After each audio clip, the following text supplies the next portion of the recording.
a young woman asked. She was braless and spilling out of her tank top, so it took all of Ian's willpower to respond to her face and not to her boobs. By always keeping my mortgage and credit card bills next to my keyboard, he told her boobs. He'd never had much willpower. How do you write Clint Straker? Someone else called out. I imagine the man I wish I was, living the life of adventure I wish I had. That answer was only half true. He wanted to be as self-confident, resourceful, and attractive to women as Straker was, but he didn't want to face the danger, violence, or the fate of the world responsibility that his hero regularly took in stride. Once was enough for Ian. But at least he survived the experience and got a New York Times best-selling novel out of it. He fielded a few more questions, signed 100 new books along with 50 of his old titles, and an hour later he stepped outside, where Gwen, his new author escort, was sucking on an e-cigarette like it was a baby bottle.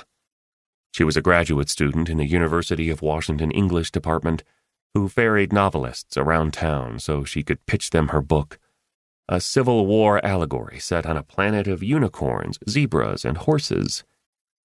She took the cigarette out of her mouth and exhaled some mist. Shall I take you back to your hotel? No, thank you. It's so nice out that I think I'll walk, Ian said. See you tomorrow at the mystery bookstore. Would you like to meet early for coffee? She asked. I can show you my first chapter. Clint Straker shares more in common with unicorns than you might think. I'm sure you're right, he said. Maybe another time.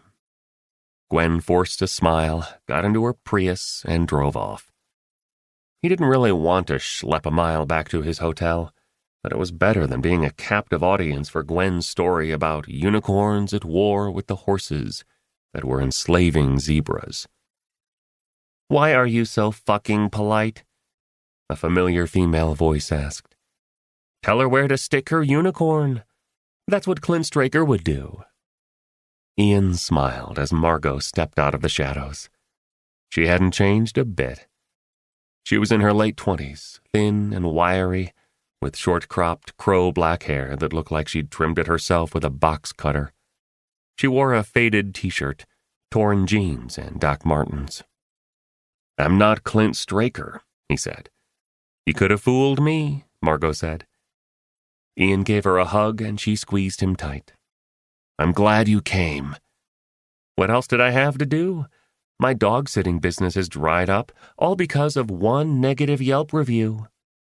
You left the dogs alone with a pile of food, a bucket of water, and a corpse impaled with a fireplace poker.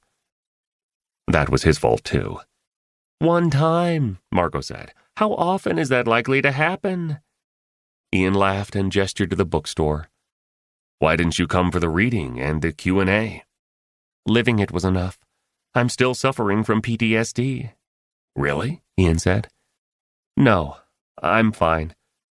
What we went through forced me to get my shit together. I'm focusing entirely on my music now, she said. I'm writing songs. I play 3 nights a week at a steakhouse here in town, and I do a lot of weddings, bar mitzvahs, that kind of thing.